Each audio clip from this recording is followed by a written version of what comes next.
మన ముకుంద జ్యువెలర్స్ వారి క్రిస్మస్ మరియు న్యూ ఇయర్ సంబరాలు అన్ని జ్యువెలరీలపై ఉన్న VA flat 10% discount, no making charges. మరో నూతన బ్రాంచ్ ప్రారంభం మన జూబ్లీ హిల్స్ లో.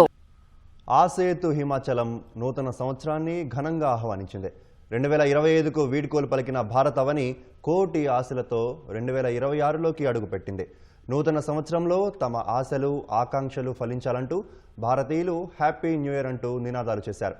బాణసంచా కాల్పులు, కేక్ కటింగ్లు, కేరింతలు, నృత్యాలతో యువత నూతన సంవత్సర వేడుకలను జరుపుకున్నారు. దేశవ్యాప్తంగా నూతన సంవత్సర వేడుకలు అంబరాన్నంటాయి. అన్ని ప్రధాన నగరాలు, పట్టణాలు, గ్రామీణ ప్రాంతాల్లో 2026 సంవత్సరానికి ప్రజలు ఉత్సాహంగా స్వాగతం పలికారు. టపాసుల మోతలు, కేక్ కటింగ్లు, డీజే శబ్దాల మధ్య న్యూ ఇయర్ వేడుకల్ని జరుపుకున్నారు. ప్రధాన నగరాల్లో విద్యుత్ దీప అలంకరణలు ఆకట్టుకున్నాయి. ఢిల్లీలో బాణసంచా వెలుగులతో కొత్త ఏడాదికి ప్రజలు స్వాగతం పలికారు. రోడ్లపైకి చేరుకున్న ప్రజలు ఒకరికొకరు న్యూ ఇయర్ శుభాకాంక్షలు చెప్పుకున్నారు. ముంబై ఛత్రపతి శివాజీ మహారాజ్ టెర్మినల్లో లోకో పైలట్లు హారన్ మోత మోగించారు.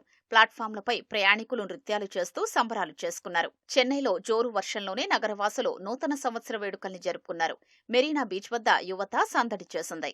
బెంగళూరులో రోడ్లపైకి చేరుకున్న ప్రజలు డాన్సులు చేస్తూ ఆనందంగా కొత్త ఏడాదికి స్వాగతం పలికారు. గోవాలో బెలూన్లు ఎగురవేసి పర్యాటకులు కొత్త ఏడాదికి స్వాగతం పలికారు. హిమాచల్ ప్రదేశ్లోని మనాలి, సిమ్లాలో రోడ్లపై డాన్సులు చేస్తూ న్యూ ఇయర్ వేడుకలు జరుపుకున్నారు. జమ్మూ కశ్మీర్లోని ప్రముఖ పర్యాటక ప్రాంతాల్లో సందర్శకులు ఒకరిపై మరొకరు స్నోబాల్స్ విసురుకుంటూ వేడుకలు జరుపుకున్నారు.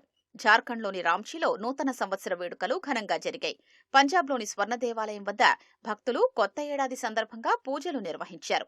ఒడిశాలోని పూరీలో జగన్నాథుడి ఆలయానికి భక్తులు పోటెత్తారు.